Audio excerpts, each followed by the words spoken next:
Well, our top story today at thegatewaypundit.com, new U.S. Attorney for D.C., Jeanine Pirro, Elias Rodriguez is charged with the murder and shooting deaths of Israeli embassy staffers, could face the death penalty. We're talking about this story and so much more here on the Gateway Pundits Weekend Review.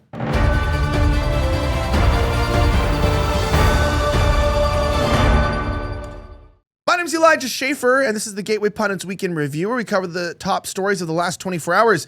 I'm joined today by my producer, Michael Hennessy. Welcome back. Hey, happy to be here. Thank you once again for having me on. A lot of breaking news we got jumping into today, especially this is, very sad what we have as our first story. Just glad we can get the message out there and help inform the people. Let's talk about this. Kristen Taylor reports that the murderer, as many are calling him a terrorist, an assassin, may receive the death penalty. Well, newly appointed interim U.S. Attorney for the District of Columbia, Jeanine Pirro, held a press conference Thursday afternoon to announce a charge against 31-year-old Elias Rodriguez in the shooting deaths Wednesday night of the two Israeli embassy staffers, a couple who were soon to be engaged to be married, 30-year-old Yaron Lachinsky and 26-year-old Sarma Milgram, as they left an event at the Capitol Jewish Museum in downtown D.C. You can see the killer there. Listen to the press conference. We have the video clip from this. Watch. As I speak right now, there is an individual who is being presented in court and charged with various crimes.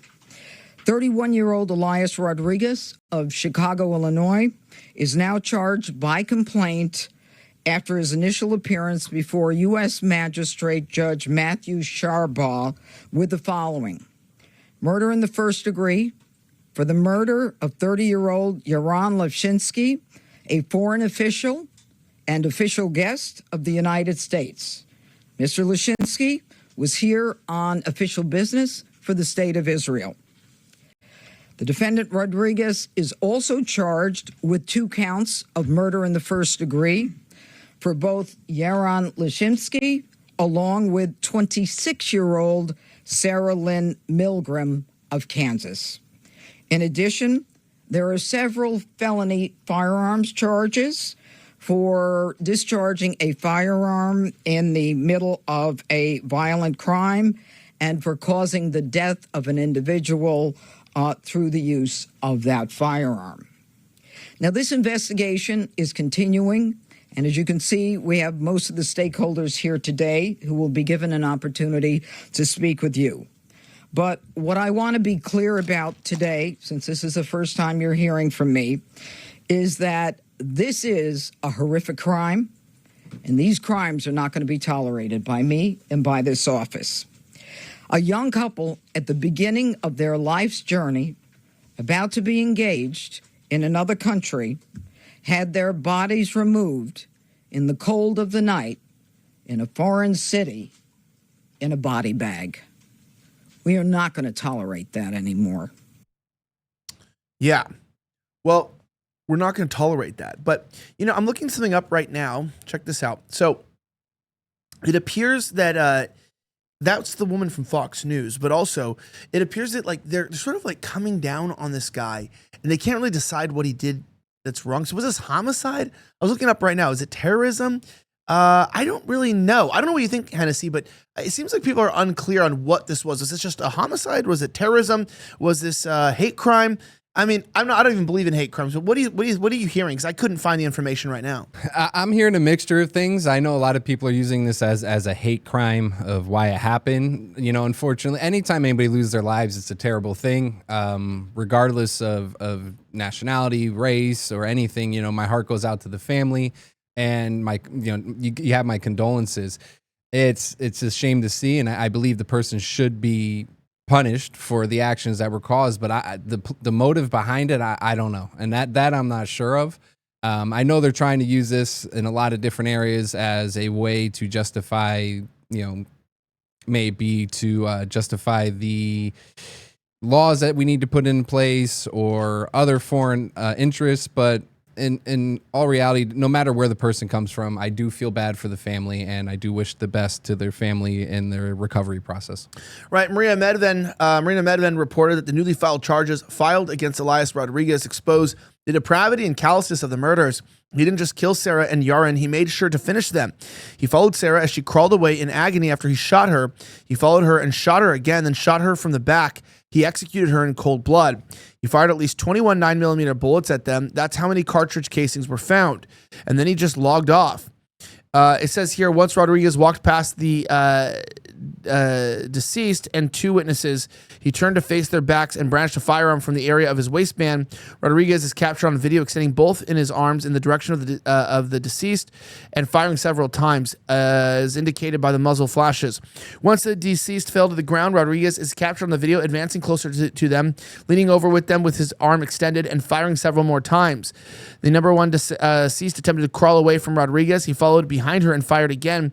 After a brief moment, Rodriguez appeared to reload his firearm at the same time as they sat up. Once he reloaded, he fired several more times at them and killed them.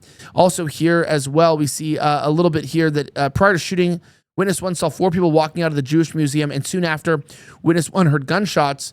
Witness one ducked down, and after the gunshots ceased, looked again. Witness one saw that Rodriguez motioning as if he was attempting to shoot the firearm, but it was not firing. He then ran away. No, what's kind of crazy, people are saying, oh, this means the gun jammed. I don't know if that's what that means. It could mean he ran out of casings. Like he could have just, 21 shots that they found. Yeah. I mean, it sounds like he might have just wasted his mag. That doesn't make this or minimize this. I just mean like, I don't know if that proves that he was trying to kill more people, as they say. A lot of the stuff would be careful because, when you have a name like El Yacobi, a lot of these people are Israeli, nationalists, people that have reasons to slant the story. What's the problem here is that, once again, I bring this up, this is Middle Eastern sectarian violence in the streets of our Western European countries, and it's all avoidable. If we had kept strong immigration, we could have kept a lot of this stuff out. You have all these Muslim issues in all of our countries, and quite frankly, I'm a big supporter of Israel existing. I think that a lot of people love Israel, and I think if you love it so much, you should move there. That's honestly my opinion. Yeah. But I don't think that Israel has the right to, once they're already there, people say, oh, well, you think the Nakba and all these things were good. I didn't say that any of it was good. I'm just saying, land belongs to those who are able to kill the people and take it. That's honestly true. That's how all land was. All land was conquered. And quite frankly, I don't think it's, an issue that involves us. Yeah. I think this is a British crown issue. But that being said, obviously Trump supports them a lot. And listen to this. You can now get the Trump Never Surrender gold sneakers, which are a bold patriotic statement with a gold finish and red and white blue accents. They're comfortable, they're durable, and lightweight, and they're perfect for daily wear and sparking conversations. The Never Surrender slogan inspires resilience, making them ideal for Trump supporters or bold style lovers. Limited to 1,000 numbered pairs, they're exclusive and collectible. Grab yours at themagaoffers.com/GP. That's THEMAGAOFFERS.com/the letters GP with up to 15% off using our Pundit's link. Act fast, they're selling it out. Guys, these shoes are so nice. Look at these right there. Boom, boom, boom. There it is. You can wear them. They're a fashion statement. Get them for your kids. Wear them out. It's like a MAGA hat, but showing your love for Trump. Trump obviously has been a very, very great president, one of the best in our time. And I appreciate you guys supporting the network and supporting yourself with really cool sneakers you can wear out in public. Now, that being said, it is interesting, right, with this whole story. I find it to be very, very odd, Hennessy. It's like, we hear a lot about, reparations and African issues and a lot about, trying to help illegals and trying to help Israel and Ukraine. And there's really, nothing about helping the heritage stock of America, white Americans who built this country. And everything's focused on, I think it's a very serious issue what happened with the murders, but it is interesting watching right-wing media, really pounce on this as if it's the worst crime that's ever happened. But, DC is a very unsafe place, and homicide is not really a rare thing in that area. And also, like, racially motivated attacks, black on white people, are actually a weekly occurrence in our country. Mm-hmm. And no one really cares about that. There's sort of an overemphasis on minorities, trans people. I think that we need to ask ourselves this, maybe we have a problematic country because we've let too many people in and we have too many people unaccounted for, and we're trying to please too many people. You're trying to please Muslims and Jews at the same time.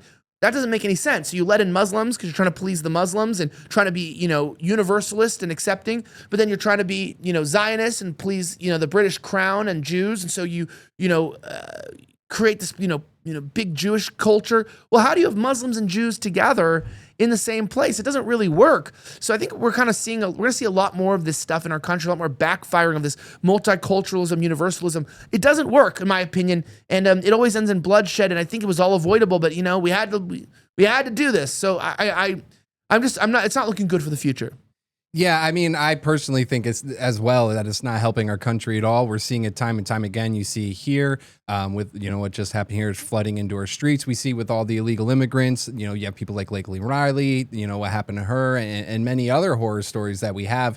And you see the same thing in the UK as well. This quote unquote melting pot that they're trying to create is not helping us at all. And those who, as you mentioned before, that we, our original founders, our fathers and, the nationality, the races that were originally here in our country were taught to shame and to hate ourselves and that we need to have guilt, white guilt. And it's crazy to think that they want to go ahead and protect any other class but the ones who were originally here, and to say things like America's an idea, we need more people in to grow so we can be just as I said, once again, a melting pot. And this is a terrible idea. The great thing is when I think every country in itself needs to stay the original nationality that it was, and not saying that we shouldn't allow immigrants into the country, but I think there should be a percentage point to how many we allow in, because when you have everybody coming from all different parts of the world, what you're going to have is you're going to have clashes like this. You're going to have people with different values, different views, different beliefs. And when you bring all that together, it's a recipe for disaster. So I think that it's sad to see that, we're shunned and hated on because of it. And I think that, we're seeing the results of it. And once again, as you mentioned, it's only going to get worse the more we allow this to continue. So, yeah, and I think one of the main things too we could talk about this is, it's just a very sensitive topic. Let me know what you think. I just don't like dealing with this. It's like I don't want to be hearing about Jews, about Muslims, about Hindus and what everyone wants, right? We are a Christian nation and we are under God, the God, right? We are under Jesus Christ in our country. And I just don't think, catering to all these minority groups is going to do anything but destroy the fabric and safety of our country. And also, the reason why I don't like this is because then we make a bigger deal out of this than it needs to be, which is going to cause either copycats or more issues. And then we tell people, we don't really care if a white guy's killed, but we care if Jews are killed. It creates, systemic imbalance. And I don't like that either. Yeah. The truthfulness is this was a homicide. This was terrible what happened. And this guy needs to go to prison, but trying to find out a bunch of extra felonies and ways to charge him when Anthony Carmelo Anthony, they're letting him graduate. They're letting him walk in his graduation after murdering Austin Metcalf. You know what I mean? It's like, where's pulling out the felonies there? Yeah, I mean, it's insane. You see that. You've seen tons of other times when you had all these other crimes committed, maybe in Chicago, New York, wherever it may be, and they're lowering the bonds. They're allowing these people back into our streets. And even as you mentioned, to go ahead and protecting every other class by making maybe speech laws that limit our free speech. We're seeing that now on college campuses. I don't believe that there should be any demonstrations that are violent. I don't believe in any demonstrations that are, destroying property, very destructive. But I do believe that people have the right to have their voice.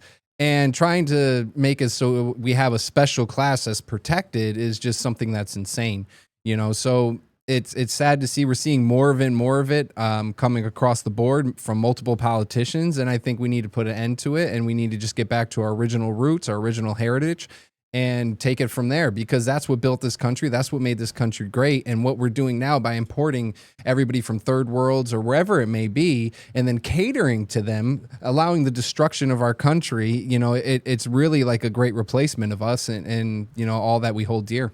Yeah, that's what reminds you, we can't have this. Look at the new mayor of Derby in the UK, Ajit Atwal. This is the new mayor.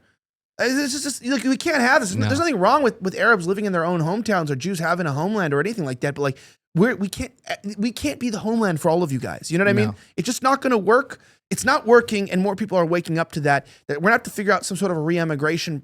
We've seen that, right? That's what Trump's trying to do. He's trying to re-immigrate people. He's trying to kick them back out. Trump's trying to do this, and our judges are working against us. It's very, very scary to see that, our social collapse is imminent. That's my opinion. You don't just see, as I mentioned before, you don't just see it here. You also see it happening in Canada. You see it happening in the UK, where the replacement is just is being allowed. And we do need to go ahead and start expelling these people from our country. We need to get back to a country of peace. We need to get back to a country that moves forward and prospers. And heading in this direction is not going to get us there. We are a Christian nation, and that's what we need to fall on, is our Christian values. And we need to go ahead and stop this kind of, once again, I hate to keep using the word, but melting pot that's actually poisoning us. And it's just not going to work. It's destructive. We're seeing it from the inside. Amen. And if you want to join our program here and support us directly at thegatewaypundit.com, you can go to our website specifically, and you can click on the Get Ad Free section up here and get the ads taken off the website. Plus, you get this amazing mug right here, which you can get direct to your house, not with the cup inside of it. It's built very well. It's great for the mornings, and you can get independent media and journalism direct to your phone, tablet, or TV or computer without any of the pesky ads jumping all around, and support real truth every day. I'm Elijah Schaffer. Have a great rest of the week. As always, may God bless the United States of America. I'm signing out.